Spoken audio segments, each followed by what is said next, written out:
এইফালে আহিছোঁ বিহুৰ বজাৰ কৰিবলৈ কাৰণে মই এলিছ আৰু আব্বা আহিছোঁ ইমান ধুনীয়াকৈ এইবাৰ মিলি গ'ল মাঘৰ বিহুটো মই মাৰ ঘৰতে চেলিব্ৰেট কৰিম আৰু আপোনালোক সকলোকে মাঘ বিহুৰ বহুত বহুত শুভেচ্ছা থাকিল পিছে আপোনালোকৰ প্ৰিপাৰেশ্যন বাৰু কেনেকুৱা চলিছে বিহু বুলি ক'লে চাবচোন ঘৰত যদি লাড়ু পিঠা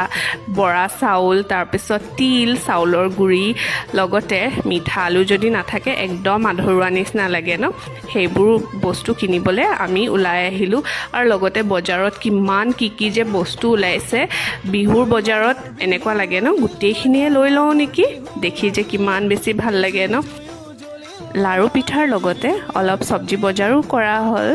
যিহেতু মাঘ বিহু বুলিলে চাবচোন নানা ধৰণৰ খাদ্য বনোৱা হয় আৰু এই বজাৰখনত যিহেতু ইমান ধুনীয়া ধুনীয়া ফ্ৰেছ পুৰা চব্জি ওলাইছিলে দেখি মানে আমি ৰখি থাকিব নোৱাৰিলোঁ সেইখিনিও লৈ ল'লোঁ আৰু এইফালে দেখি